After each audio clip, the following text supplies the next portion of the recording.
Bapak Ibu, para pendengar firman Tuhan dimanapun berada, selamat pagi dan selamat berjumpa kembali pada Renungan Pagi Senin 2 Oktober 2023.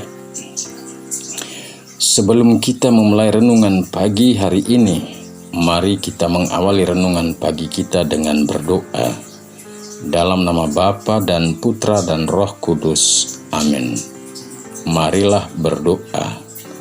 Ya Allah Bapa Maha Pengasih, kami bersyukur atas rahmat hidup yang boleh kami terima dari-Mu hari ini. Kami mohon jagalah kami dan jadilah pembela dan pelindung kami di setiap langkah hidup dan karya kami. Bila kami mengalami tantangan sehubungan dengan tugas dan karya kami. Demi Kristus Tuhan dan pengantara kami, kini dan sepanjang masa. Amin. Bapak Ibu para pendengar firman Tuhan, bacaan suci untuk renungan pagi ini saya ambil dari Injil Matius bab 18 ayat 1-5, dilanjutkan ayat 10. Tuhan bersamamu dan bersama rohmu. Inilah Injil suci menurut Matius. Dimuliakanlah Tuhan. Sekali peristiwa datanglah murid-murid kepada Yesus dan bertanya, "Siapakah yang terbesar dalam kerajaan surga?" Maka Yesus memanggil seorang anak kecil dan menempatkannya di tengah-tengah mereka, lalu berkata, "Aku berkata kepadamu, sungguh jika kamu tidak bertobat dan menjadi seperti anak kecil ini, kamu tidak akan masuk ke dalam kerajaan surga. Barang siapa menyambut seorang anak kecil seperti ini dalam namaku, ia menyambut aku.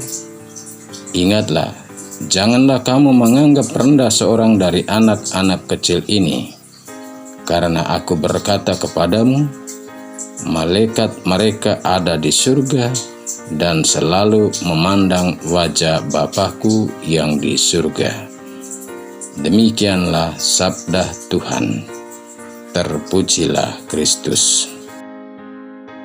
Bapak Ibu para pendengar firman Tuhan, tema renungan pagi ini saya beri judul, "Jadilah seperti anak kecil jika kamu ingin berada dalam kerajaan surga." Bapak Ibu, para pendengar firman Tuhan dimanapun berada, setiap orang dalam hidup di dunia ini ingin memiliki keinginan untuk menjadi besar, ingin berkuasa, dan juga ingin dihormati, entah itu di dalam keluarga, di komunitas basis gereja, lingkungan, dan di dalam masyarakat. Hal yang demikian adalah wajar dan tidak bisa dipungkiri. Dan omong tentang menjadi besar atau omong tentang orang nomor satu dalam kaitan dengan kehidupan sosial manusia dan dalam hubungan dengan dunia politik sering orang hubungkan dengan menjadi pemimpin dalam segala level. Karena dengan menjadi besar atau orang nomor satu di tengah dunia, orang tidak akan menjadi heran. Tapi jika ada orang yang ingin menjadi besar dalam kerajaan surga, inilah yang menjadi persoalan. Karena yang terbesar dalam kerajaan surga adalah milik Allah. Bapak Ibu para pendengar firman Tuhan dimanapun berada, Injil yang kita dengar dan renungkan pagi ini membuka pewartaan dengan sebuah kisah, yakni sekali peristiwa datanglah para murid kepada Yesus dan bertanya tentang siapakah yang terbesar di dalam kerajaan surga. Dengan mengajukan pertanyaan seperti ini, kita dapat melihat bahwa para murid memiliki pengetahuan yang dangkal dan rendah tentang kerajaan surga. Mengapa? Karena kerajaan surga itu bukanlah sebuah dunia seperti kita berada sekarang ini, melainkan sebuah kerajaan di mana kita bukan lagi hidup sebagaimana hidup kita di dunia, tetapi sebuah kerajaan yang dihuni oleh para malaikat dan juga dihuni oleh roh, dan dalam dunia lain yang ada hanya sukacita, dan Allah lah yang menjadi terbesar dari semuanya. Bapak Ibu para pendengar firman Tuhan, karena kedangkalan pemahaman para murid atau pengertian tentang kerajaan surga, maka untuk menjawab siapa yang terbesar dalam kerajaan surga, Yesus mengambil seorang anak kecil dan menempatkannya di antara mereka dan berkata, "Sungguh, jika kamu tidak bertobat dan menjadi seperti anak kecil ini, kamu tidak akan masuk ke dalam kerajaan surga."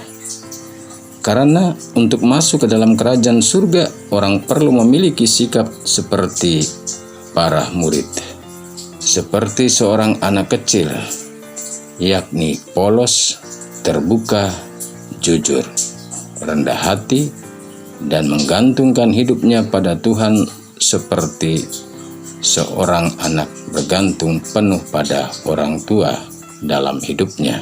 Dan dengan tegas Yesus memperingati para murid jangan menganggap rendah seorang anak kecil, karena mereka dalam bersikap jauh lebih jujur, polos, dan terbuka daripada orang dewasa.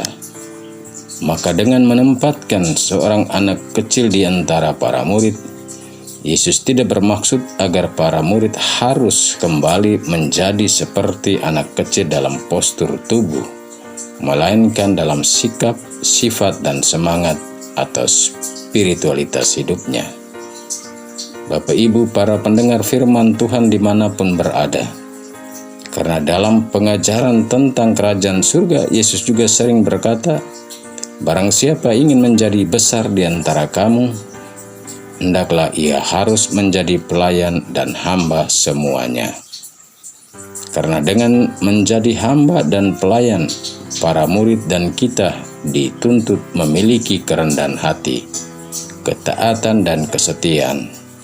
Karena menjadi besarnya seorang pemimpin bukan terletak pada pangkat dan jabatan, melainkan pada kesediaannya dan kerendahan hatinya untuk melayani orang lain. Dan dengan itu, ia akan dihormati, dihargai. Karena bagi Yesus, orang hanya bisa masuk ke dalam kerajaan surga, orang mesti bertobat. Bertobat dari pandangan yang salah tentang kerajaan surga, serta berbalik dari cara hidup yang salah di hadapan Allah dan sesama. Amin. Marilah berdoa. Allah Bapa yang Maha Besar, kebesaran-Mu tak dapat kami jangkau. Kami mohon, buatlah hati kami selalu rendah hati, agar kami dapat mendekati kebesaran-Mu dan boleh menikmati kerajaan surga-Mu. Demi Kristus Tuhan dan pengantara kami, kini dan sepanjang masa. Amin. Marilah mohon berkat Tuhan. Tuhan bersamamu dan bersama roh-Mu. Kita sekalian, semua orang yang kita doakan, yang kita janjikan doa, segala rencana, usaha, dan karya, seluruh hidup kita, perjalanan kita ke tempat kerja, dan orang yang tinggal di rumah, orang-orang yang kita jumpai di perjalanan, dan orang-orang yang bekerja di rumah, serta semua orang yang bekerja bersama kita hari ini, dinaungi, dilindungi, dibimbing, dan diberkati oleh Allah yang Maha Kuasa, Bapa dan Putra dan Roh Kudus. Amin. Selamat beraktivitas, Tuhan memberkati.